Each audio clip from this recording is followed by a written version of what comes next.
Okay, so this is the drill routine that we do before faster workouts. Unlike mobility, we do before every session, whether it's easy or whether it's fast or a long run, whatever you have.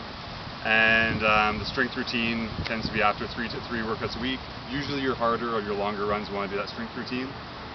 This is what you do before you actually want to run fast. So it allows you to get from 0, not warmed up, to 100 in a sense, without doing that too quickly.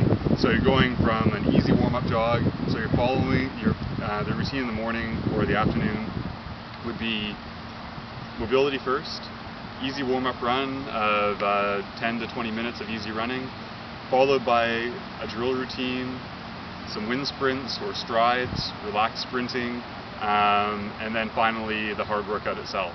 So each of those exercises brings you to the next stage of a proper warm-up, and each part of that warm-up should build on the intensity of the previous part of that warm-up. So this is following an easy warm-up jog or an easy warm-up run, and starting with a skipping drill. We're doing the first one, again focusing on the proper elements of form, making sure that you're nice and tall, that string is pulling you straight up and down. As far as your arms are concerned, you want the thumbs pointed up, so you're not swinging across your chest. Your elbows are tucked in at 90 degrees, so your arms aren't too much of an angle, they're not too straight. Your arms are able to swing a little more freely that way. As far as your line of vision, just looking at a nice comfortable angle towards the ground in front of you. You're not looking straight ahead, you're not looking up, and you're not looking straight at the ground in front of you. So just nice and straight and nice and angled. And posture is good, thumbs pointed up, arms 90 degrees. And for this first exercise, you're driving the knee up and skipping forward. At first, you could do this just as a walking exercise. You're just driving the knee,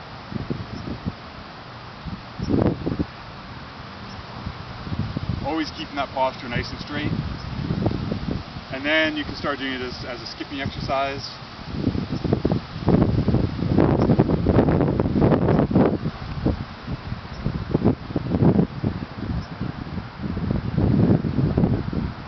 Trying to do about 10 per leg as you're skipping forward.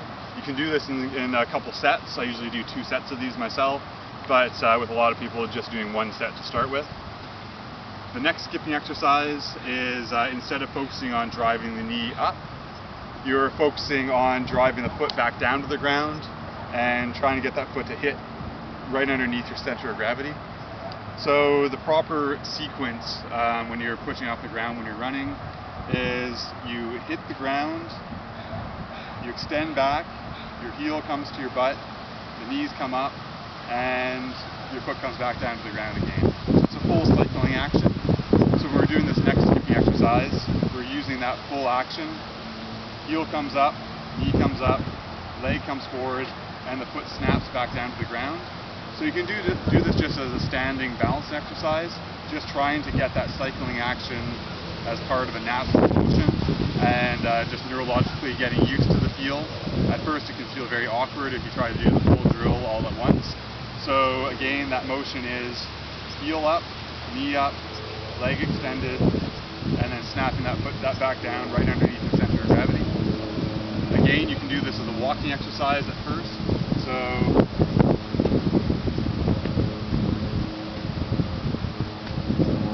to me that actually feels awkward. So eventually getting it to the skipping motion is the most natural way. And lining yourself up.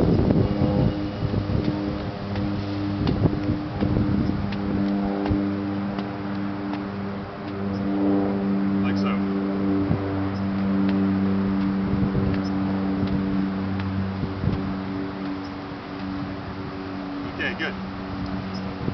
Moving from the skipping exercises into running exercises. First we're going to do butt kicks.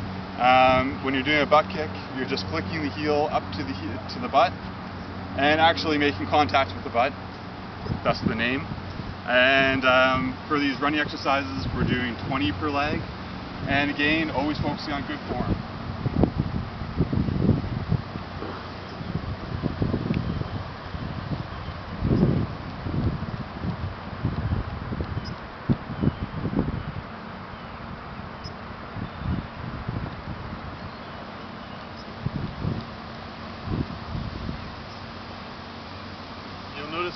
that exercise, my knees aren't coming up yet. The next exercise is actually the high knee drill. So instead of just flicking the heel to the butt, we're lifting the knee. A common mistake here is that when people drive their knees up, they also end up leaning backwards. So this is how not to do this. So the knees are coming up so high that you're pushing your back, or you're angling backwards. So again, you want to keep nice and tall, almost slightly leaning forward a little bit. And this is how it should look.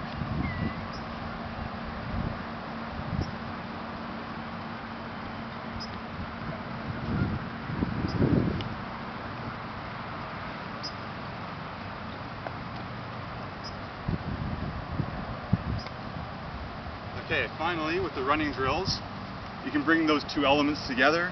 So not just hitting your butt with your heels, not just lifting the knee, but creating a cycling action. So the heel comes to the butt, the knee comes up, and the foot hits the ground again. So you're cycling like this as you run, trying to create circles with your legs.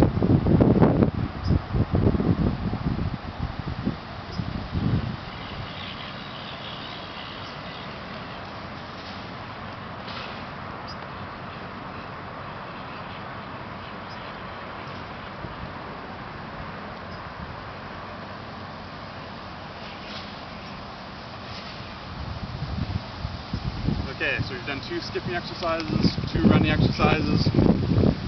Now we do a couple hopping exercises. At first, you want to do these very, very easily. You don't need to do anything powerful at first. So I'll show you the easiest couple exercises, then I'll show you a couple more that are a little bit more intense. So at first, just do 10 to 20 light hops on the toes. Nothing powerful, just using the lightness of your feet, trying to react to the ground. Okay, that'd be the first exercise. Wait at least 30 seconds before you do it again. And the next one, you can put a little more power. So put a little more oomph into the motion. So powering up a little bit more with the ankles and the toes and getting a little more height. Whenever you add power, you can do a little bit less reps. So if you did 20 of those light hops, you can do 10 or 15 of the more powerful hops. Still not using the knees at this point.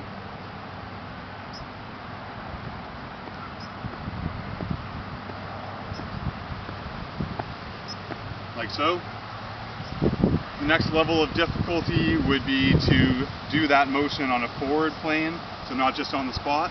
So you'd be then hopping forward,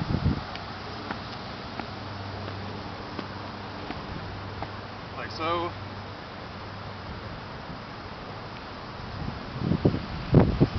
Next level of difficulty after that would be on one foot.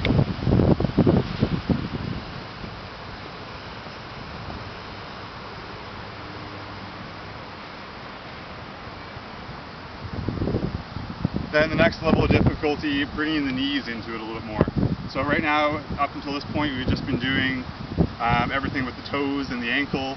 That's where the power is coming from. Eventually, you can do a little more of a squat and power upwards. So you're using the full lower leg and upper leg at the same time. So at first again, on the spot, just straight up in the air. Then eventually you can do it as a frog leap going forward.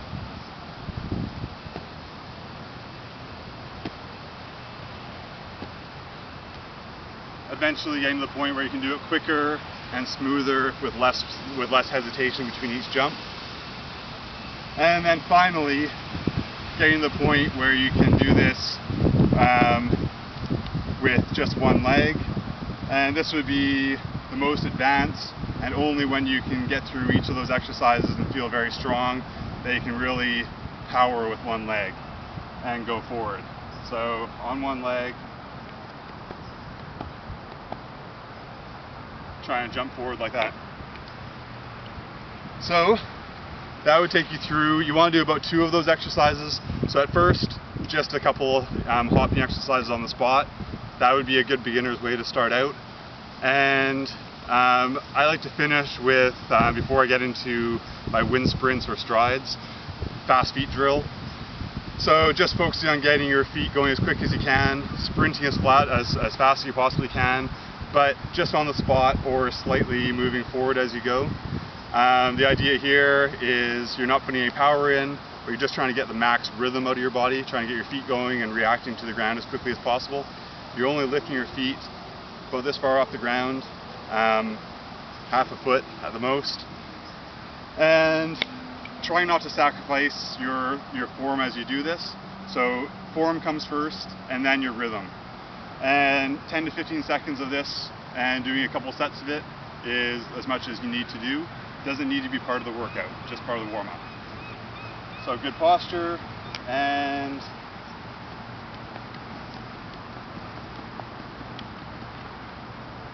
you're driving your arms as fast as you can go